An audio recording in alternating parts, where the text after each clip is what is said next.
जय हिंद दोस्तों, स्वागत है आप सभी का आपके अपनी डेली करंट अफेयर्स की क्लास पे। मैं हूं आप सभी का राजा गुप्ता और मैं आपको पढ़ाने आया हूं 12 जनवरी 2026 के महत्वपूर्ण डेली करंट अफेयर्स। तो फ्रेंड्स, आज मैं आउट ऑफ स्टेशन हूं, इसलिए मैं आपको इस फॉर्मेट में क्लास दे रहा हूं। मैं कल वापस आ जाऊंगा तो आपको स्टूडियो फॉर्मेट में क्लास मिलेगा। तो चलिए बिना किसी देरी के आज के सेशन को शुरू करते हैं और सारे ही इंपॉर्टेंट क्वेश्चन को ध्यान से पढ़ते हैं जो आपके एग्जाम के लिए बहुत जरूरी है। भारत का कोई भी एग्जाम हो, एसएससी जीडी कांस्टेबल हो, रेलवे एनटीपीसी हो या फिर भारत का कोई भी यूपी पुलिस, यूपीएसआई, इसके अलावा भारत में जितने भी एग्जाम में क्वेश्चन पूछे जाते हैं तो बस आपको इस सेशन को फॉलो करना है। आइए देखते हैं आज का पहला इंपॉर्टेंट क्वेश्चन।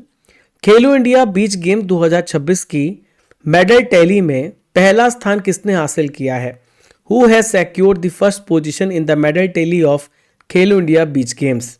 तो फ्रेंड्स, कर्नाटका इसका राइट आंसर हो जाएगा। कर्नाटका ने खेलो इंडिया बीच गेम्स में टॉप किया है। देखिए, इस बार इसका दूसरा संस्करण हुआ, यानी इसका पहला संस्करण कहां पे हुआ था? तो ये दीव में ही हुआ था। तो दीव का घोघला बीच है जो कि दादरा नगर हवेली दमन और दीव में आता है। ये यूनियन टेरिटरी है, यहीं पर खेलो इंडिया बीच गेम्स हुए हैं। अगर आपसे पूछ लिया जाए कि शुभंकर क्या था तो आप बताएंगे कि पर्ल इसका शुभंकर था जो कि एक डॉल्फिन है। देखिए, अगर आपसे पूछा जाए कि तारीख क्या थी तो 5 जनवरी से लेके 10 जनवरी 2026 में ये आयोजित किए गए। इसमें कौन कौन से गेम हुए हैं? तो बीच वॉलीबॉल, बीच कबड्डी, बीच सॉकर, सेपक टकरा, पेंचट सिलाट, ओपन वाटर स्विमिंग, ये सारे गेम्स ही ऑर्गेनाइज हुए हैं। डेमो खेल था मलखम और रस्साकसी। देखिए, हम मेडल टैली को देख लेते हैं। तो कर्नाटका यहां पे टॉप था जिसने टोटल 11 मेडल जीते, 3 गोल्ड, 2 सिल्वर और 6 ब्रॉन्ज। तमिलनाडु ने 3 gold, 2 silver, 3 bronze, total 8 medal यहां पे जीते हैं। मणिपुर यहां पे थर्ड प्लेस पे था। देखिए, मैं आपको पूरे साल के जितने भी खेलो इंडिया इवेंट्स थे वो मैं आपको समझा देता हूं। तो खेलो इंडिया यूथ गेम्स 2025 ये कहां पर हुआ? बिहार में हुआ। विजेता यहां पे महाराष्ट्र बना था। खेलो इंडिया विंटर गेम्स कहां पर हुए? लेह और गुलमर्ग में। विजेता यहां पे इंडियन आर्मी बनी।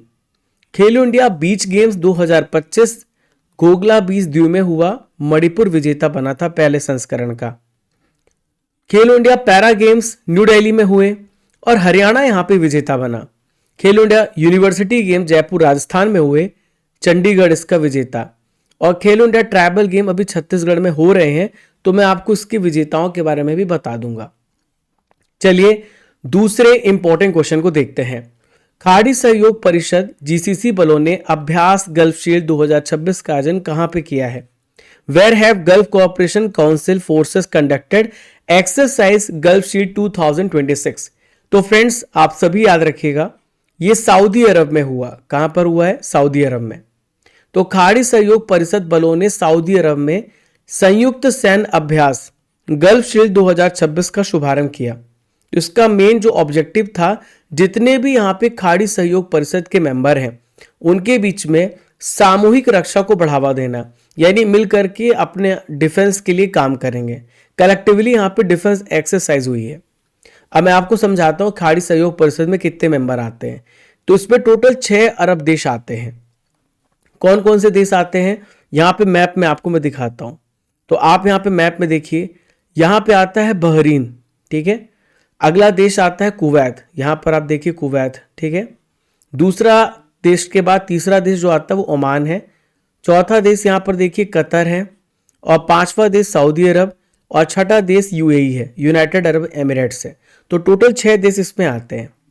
देखिए, अगर आपसे पूछा जाए कि इसकी स्थापना कब हुई है तो आप याद रखेंगे 25 मई 1981 को इसकी स्थापना हुई और इसका हेडक्वार्टर सऊदी अरब रियाद में आपको देखने को मिलेगा।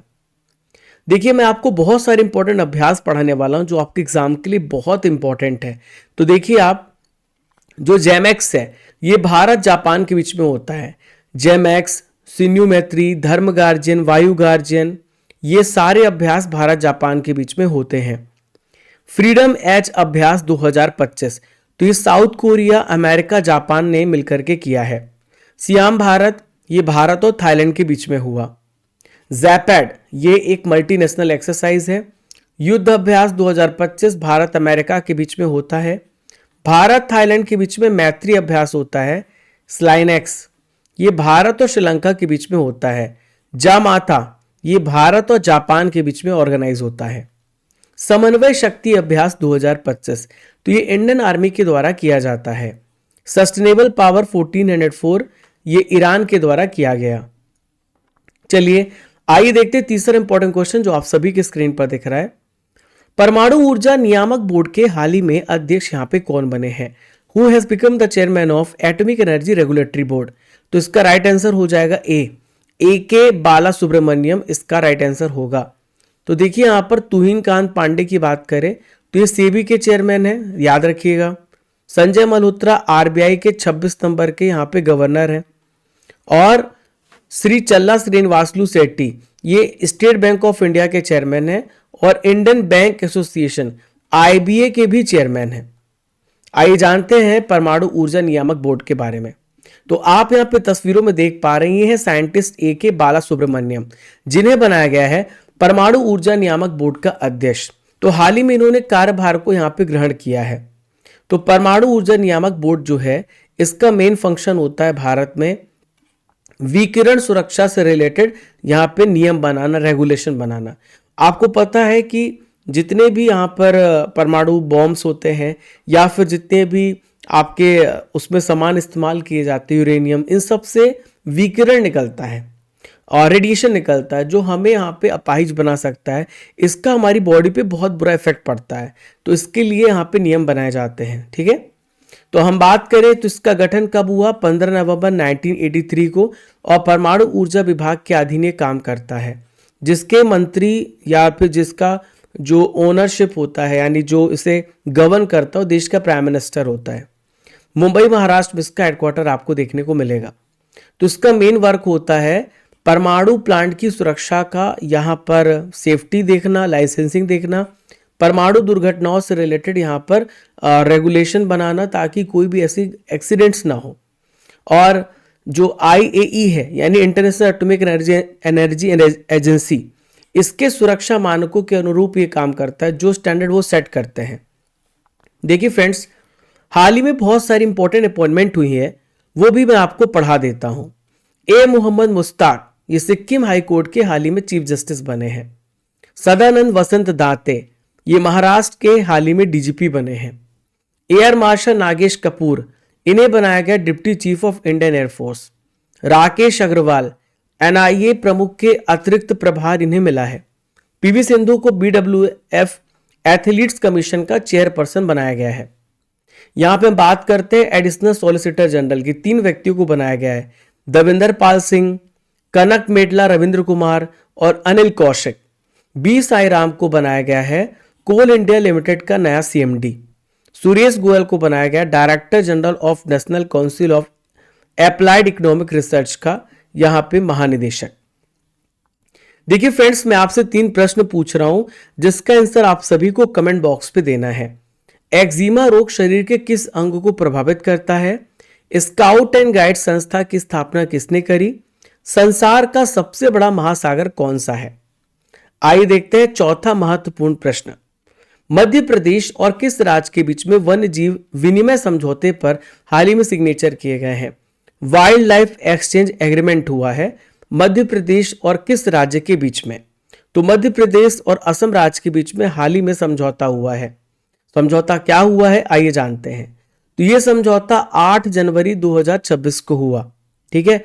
तो MP के चीफ मिनिस्टर और असम के चीफ मिनिस्टर के बीच में हुआ है गुवाहाटी में। वन्य जीव विनिमय समझौते पर सिग्नेचर किए गए हैं। तो MP के जो चीफ मिनिस्टर है मोहन यादव, असम के चीफ मिनिस्टर है हिमंत बिस्वा शर्मा। तो इन्होंने ये कहा है कि मध्य प्रदेश को असम 50 जंगली भैंसे देगा, 1 जोड़ा यहां पर एक सींग वाला गेंडा और 3 किंग कोबरा यहां पे देगा। उसके बदले में मध्य प्रदेश 1 जोड़ा टाइगर यानी बाघ देगा और 6 मगरमच्छ असम को प्रदान किए जाएंगे। तो ये दोनों के बीच में हाल ही में डील हुई है। तो मध्य प्रदेश में विलुप्त हो चुकी जो जंगली भैंसों की प्रजाति है ये यहाँ पे MP में आएंगी और वापस से इनको पुनर्जीवित करने का प्रयास किया जाएगा ताकि बायोलॉजिकल डाइवर्सिटी को बढ़ाया जा सके। अब मैं आपको पर्यावरण से रिलेटेड इंपॉर्टेंट करंट अफेयर पढ़ाने वाला हूं जो आपके एग्जाम के लिए बहुत इंपॉर्टेंट है। तो सिमिलीपाल की हम बात करें, ये उड़ीसा में है, भारत का 107 नंबर का राष्ट्रीय उद्यान बना है। भारत में मानवीय आपदा से रिलेटेड एक बहुत ही पुराना शिलालेख है, इसका नाम है गुट्टूटाला शिलालेख। कहां पे पाया गया है? कर्नाटका में। अरुणाचल प्रदेश में यूथालिया मलक्काना नाम की तितली की नई प्रजाति खोजी गई है। हाल ही में एमपी के गांधी सागर अभयारण्य में बोत्सवाना से 8 चीते ट्रांसफर किए गए हैं। कर्नाटक गांव स्तर पर पुरावशेष सर्वेक्षण पूरा करने वाला पहला यहां पे राज्य बना है। हाल ही में यूनेस्को ने 16 नए वैश्विक जियो पार्क को ग्लोबल जियो पार्क नेटवर्क में नॉमिनेट किया है। हाल ही में माधव राष्ट्रीय उद्यान भारत का 58 नंबर का टाइगर रिजर्व बना, जो मध्य प्रदेश में आपको देखने को मिलेगा। चीन में सबसे एंशिएंट जुरासिक पक्षी जीवाश्म यहां पे मिले हैं। हाल ही में इंदौर और उदयपुर को वेटलैंड सिटी घोषित किया गया है यूनेस्को के द्वारा। अगला प्रश्न यहां पे देखते हैं, पाकिस्तान में रावलपिंडी स्थित तक्षशिला के पास किस साम्राज्य से रिलेटेड सिक्के यहां पे खोजे गए हैं? तो कॉइन्स खोजे गए हैं किस एम्पायर से रिलेटेड, जो कि आपको रावलपिंडी में देखने को मिले तक्षशिला के पास। ठीक है, तो यहां पर हम बात करेंगे कुषाण साम्राज्य के। तो कुषाण साम्राज्य के यहां पर देखिए सिक्के खोजे गए हैं। तो यहां पर आप देख सकते हैं जो सिक्के हैं ये कुषाण डायनेस्टी से रिलेटेड है।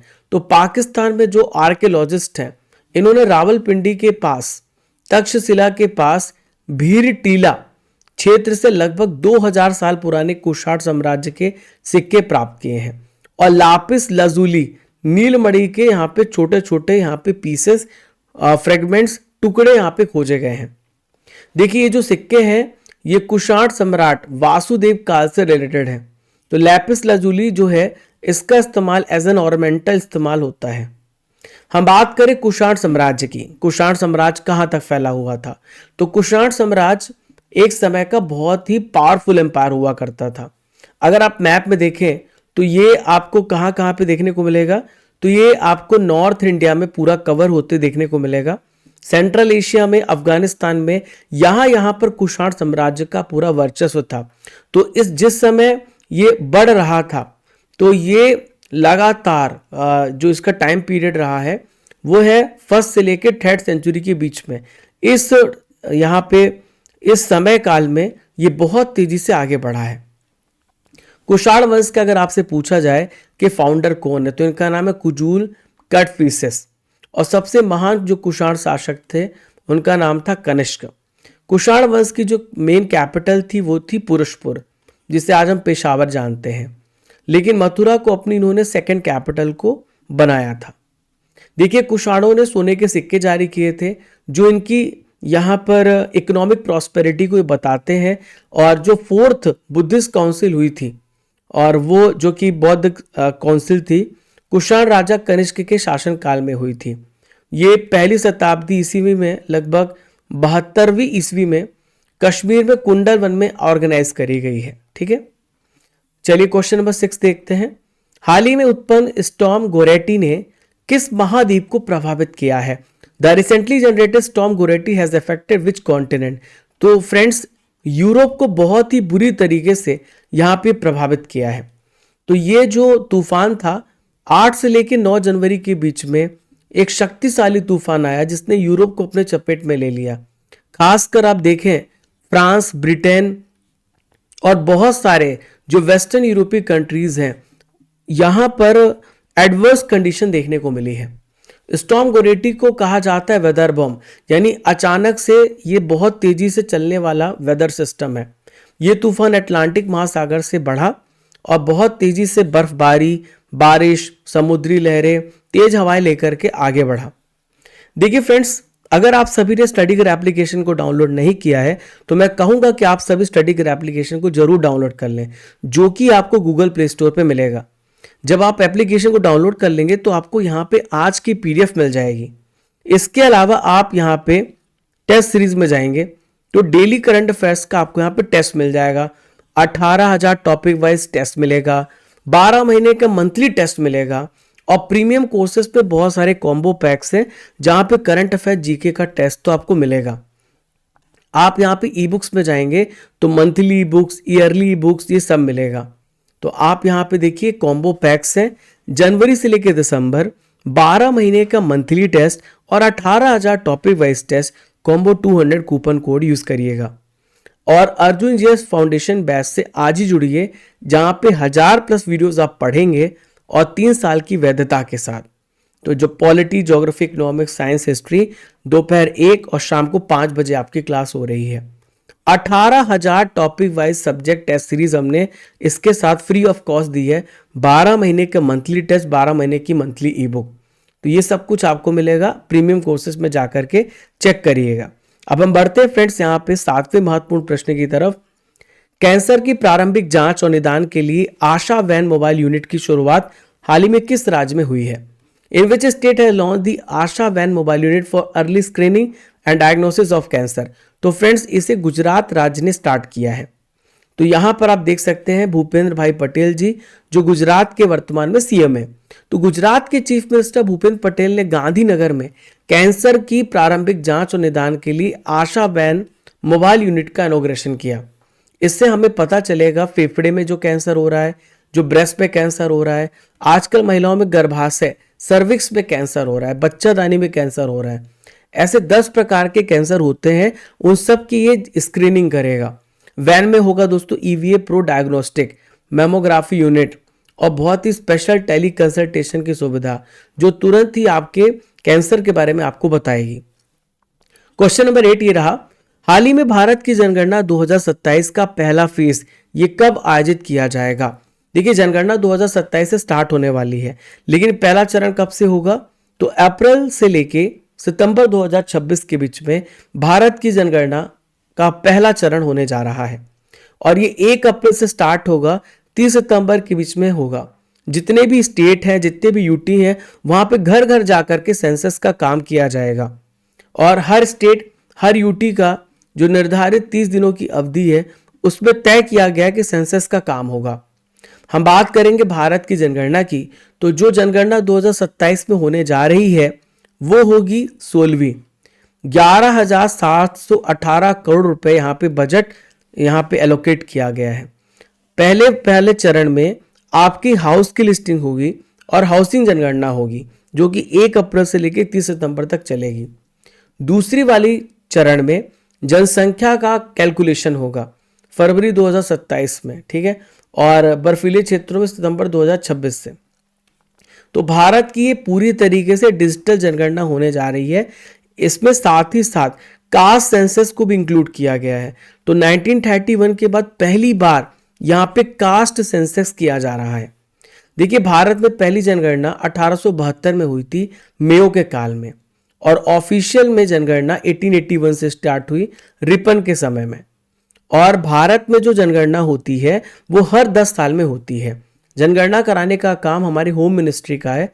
आर्टिकल नंबर 246 के तहत जनगणना कराई जाती है। जो लास्ट जनगणना 2011 में हुई थी वो 15वीं जनगणना थी और आजादी के बाद 7वीं। केंद्र सरकार के द्वारा शुरू किया गया कर्मयोगी क्लासरूम किस योजना का हिस्सा है? The Karmayogi classroom launched by the central government is the part of which scheme? तो स्कीम का नाम है मिशन कर्मयोगी। आइए जानते हैं कि क्या है मिशन कर्मयोगी। तो हाल ही में हमारी सेंट्रल गवर्नमेंट ने जितने भी सिविल सर्वेंट हैं उनकी ट्रेनिंग और उनके कैपेसिटी को बढ़ाने के लिए और बेहतर बनाने के लिए कर्मयोगी क्लासरूम की शुरुआत करी है।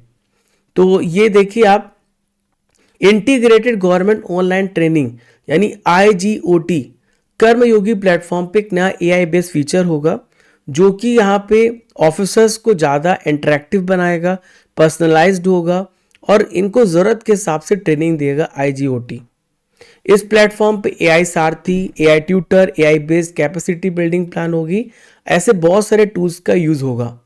आज का आखिरी इंपॉर्टेंट क्वेश्चन, ISO IEC 42001 प्रमाणन प्राप्त करने वाली पहली पेमेंट्स कंपनी कौन सी है?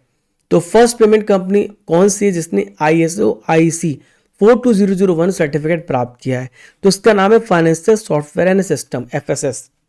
तो पेमेंट सोल्यूशन और transaction processing company financial software system जो है ये भारत में है, ये मध्य पूर्व एमई और एशिया प्रशांत एपीएसी और साउथ अफ्रीका में ये आईएसओ प्राप्त करने वाली पहली यहां पर कंपनी बन चुकी है। ठीक है, ओके।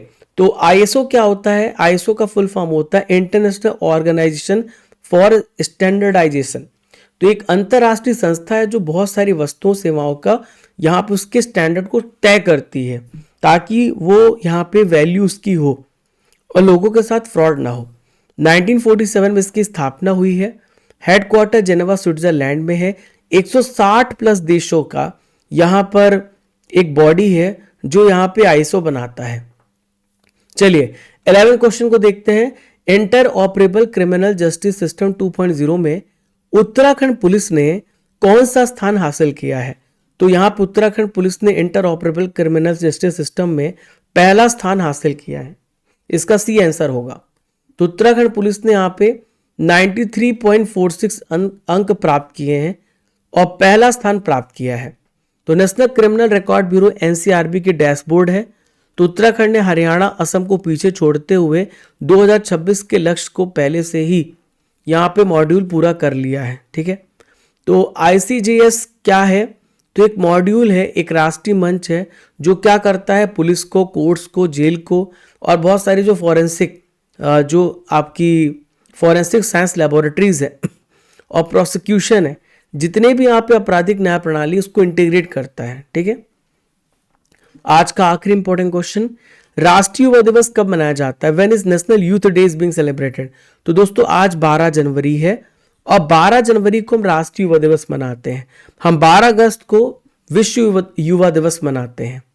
अभी 15 जनवरी को जो दिवस आने वाला है वो आर्मी डे आने वाला है, यानी थल सेना दिवस। 9 जनवरी को हमने प्रवासी दिवस मनाया था। ठीक है, ओके। और 10 जनवरी को विश्व हिंदी दिवस मनाया, आपको मैंने पढ़ाया भी था, विश्व हिंदी दिवस मनाया। ठीक है, तो इसका राइट आंसर 12 जनवरी हो जाएगा जब राष्ट्रीय युवा दिवस मनाया जाता है। तो हर साल स्वामी विवेकानंद जी की याद पर 12 जनवरी को राष्ट्रीय युवा दिवस मनाया जाता है। तो युवाओं को स्वामी विवेकानंद जी के जो विचार हैं उससे युवा प्रेरित हो, इसलिए दिवस मनाया जाता है। और अगर आपने वाकई में विवेकानंद जी के विचारों को 10% भी एक्वायर कर लिया तो आप जीवन में सफल हो जाएंगे। पहली बार 1985 में बनाया गया। विवेकानंद जी का जन्म 1863 को 12 जनवरी को हुआ था कोलकाता में। ठीक है, तो इनका असली नाम नरेंद्र नाथ दत्त था और ये एक बंगाली कयास परिवार से बिलोंग करते थे। 1897 में कोलकाता में रामकृष्ण मिशन की इन्होंने स्थापना करी थी। 1893 में अमेरिका के शिकागो में एक वर्ल्ड पार्लियामेंट रिलीजन का हुआ था। भारत का इन्होंने प्रतिनिधित्व किया था और इन्होंने एक भाषण दिया जिससे यहाँ पे पूरा विश्व इनसे बहुत प्रभावित हुआ। 4 जुलाई 1902 को बेलूर मठ में इनका निधन हो गया।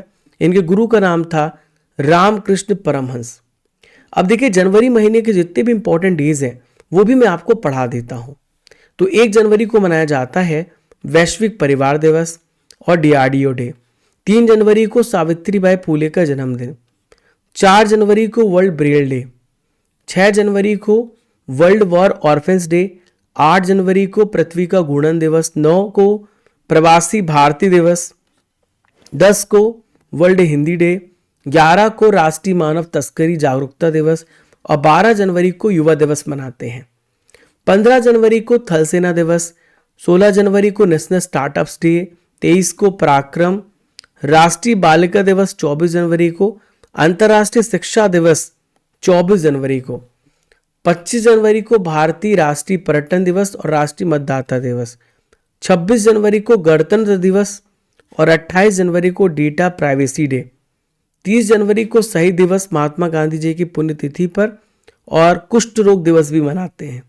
और 30 जनवरी को विश्व उपेक्षित उष्णकटिबंधीय रोग दिवस world neglected tropical disease day मनाते हैं। बहुत सारी बीमारियां इस ट्रॉपिकल रीजन में पैदा होती लेकिन हम उसे इग्नोर कर देते हैं जिससे बहुत सारे लोगों की डेथ हो जाती है। देखिए फ्रेंड्स, आप सबने बहुत अच्छे से बहुत ही इंपॉर्टेंट क्वेश्चन को पढ़ लिए हैं। अब बारी है आपके यहाँ पे टेस्ट की। आप सभी का मैं यहाँ पे टेस्ट लेने वाला हूँ, तो आप सभी तैयार हो जाइए।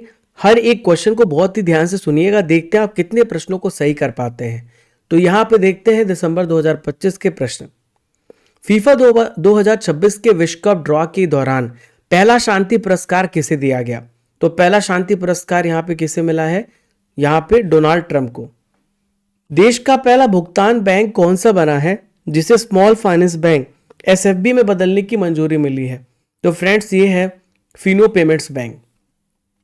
अमित शाह ने अहमदाबाद में किस पुस्तक के गुजराती संस्करण का विमोचन किया है? तो इसका नाम है आई लाइक चैलेंजेस। दुनिया के सबसे कम उम्र का ऑफिशियल रेटेड शतरंज खिलाड़ी कौन बना है? तो इनका नाम है सर्वग सिंह कुशवाहा। भारतीय वैज्ञानिकों ने हाल ही में किस नाम की नई आकाशगंगा की खोज करी है? तो इसका नाम है अलकनंदा।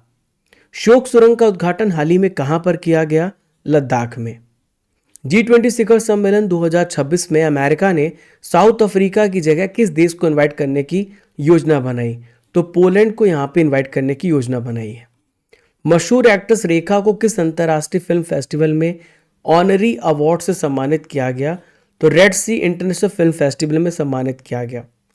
किस देश ने 16 साल से कम उम्र के बच्चों के लिए सोशल मीडिया पर पूरी तरीके से रोक लगा दी है?